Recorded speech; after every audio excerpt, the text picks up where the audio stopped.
Hello students, आज हम जानेंगे महान वैज्ञानिक डॉक्टर एम एस स्वामीनाथन जी की जीवन के बारे में कि उनका क्या योगदान रहा हमारी कृषि के क्षेत्र में।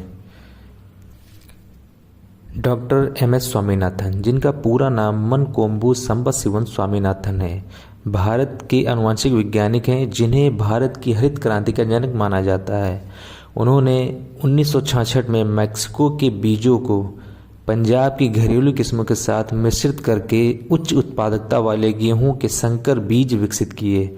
उन्हें विज्ञान एवं अभियांत्रिकी के क्षेत्र में भारत सरकार द्वारा सन 1972 में पद्म भूषण से सम्मानित किया गया। हरित क्रांति कार्यक्रम के तहत ज़्यादा उपज देने वाले गेहूं और चावल के बीज गरीब किसानों के खेतों में लगाए गए थे। इस क्रांति ने भारत को दुनिया में खाद्यान्न की सर्वाधिक कमी वाले देश के कलंक से उबार कर 25 वर्ष से कम समय में आत्मनिर्भर बना दिया था।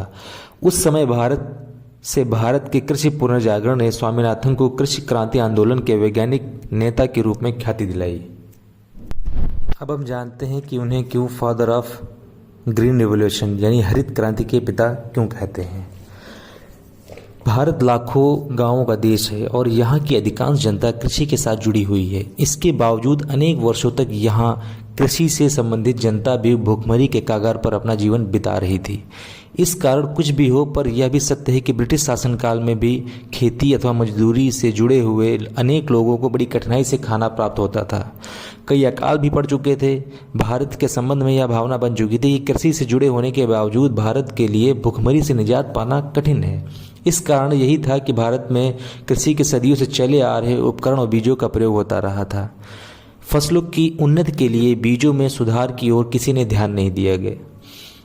फिर एम एस स्वामीनाथन ही वह पहले व्यक्ति थे जिन्होंने सबसे पहले गेहूं की एक बेहतरीन किस्म को पहचाना और स्वीकार किया। इस कार्य के द्वारा भारत को अन्न के मामले में आत्मनिर्भर बनाया जा सकता था।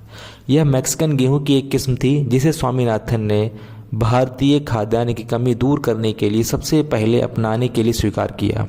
इस कारण भारत के गेहूं उत्पादन में भारी वृद्धि हुई। इसलिए स्वामीनाथन को भारत का हरित क्रांति के जनक के रूप में माना जाता है। स्वामीनाथन के प्रयत्नों का परिणाम यह है कि भारत की आबादी में प्रतिवर्ष पूरा एक खाद्यान्न के मामले में भारत आत्मनिर्भर बन चुका है।